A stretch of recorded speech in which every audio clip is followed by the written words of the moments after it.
Bulletin की शुरुआत।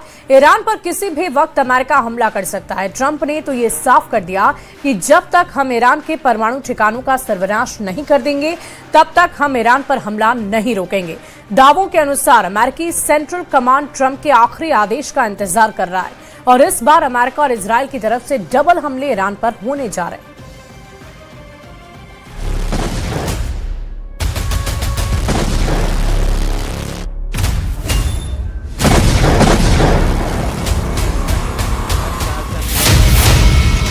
तबाह होगा ईरान, भस्म करेंगे पागल परमाणु।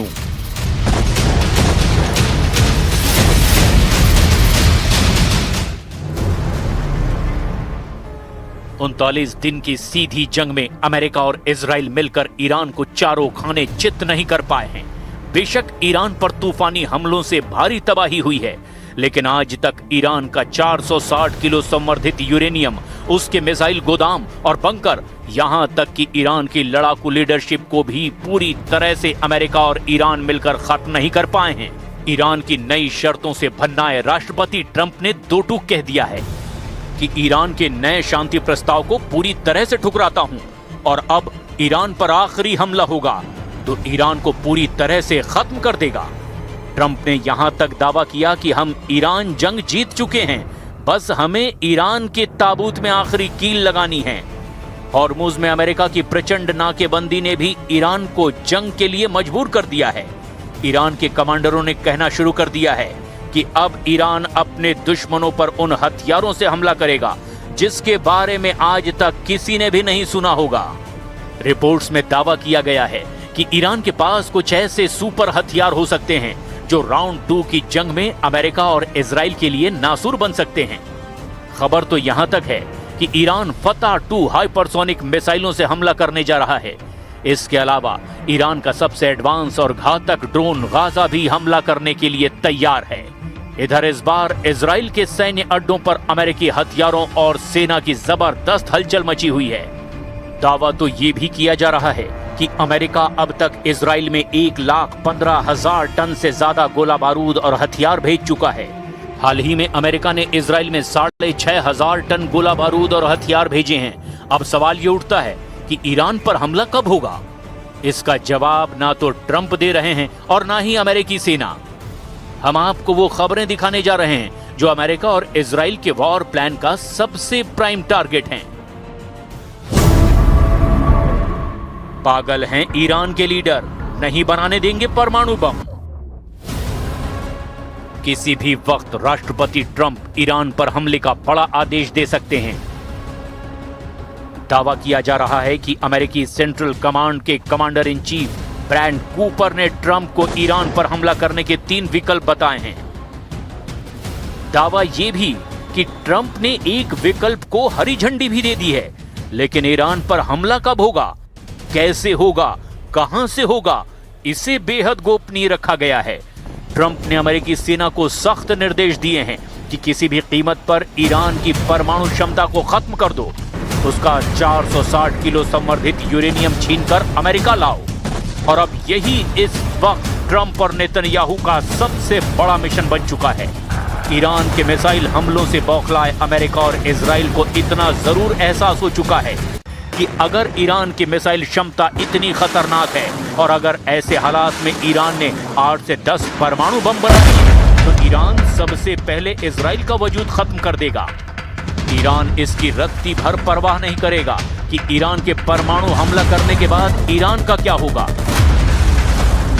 इसीलिए ट्रंप ने ईरान की टॉप लीडरशिप को ऐसा पागल बताना शुरू कर दिया है जो परमाणु बम हासिल करने के लिए कुछ भी कर सकते हैं।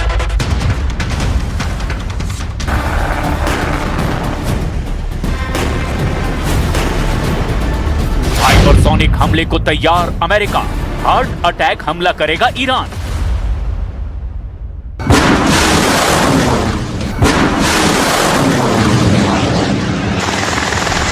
अमेरिकी सेंट्रल कमांड यानी सेंटकॉम किसी भी वक्त ईरान के बंदरगाहों, हॉर्मुज स्ट्रेट, हर द्वीप, तेल के कुएं और पाइपलाइनों पर हमला कर सकता है। इसके अलावा अमेरिका और इजराइल मिलकर ईरान के नतांज, एस्फान, फोर्डो, बुशर परमाणु ठिकानों पर भी हमले कर सकते हैं। इधर ईरान ने भी ऐलान कर दिया है कि इस बार ईरान ऐसे घातक नए हथियारों से हमले करेगा जिसकी कल्पना ना तो अमेरिका ने की होगी और ना ही इजराइल ने।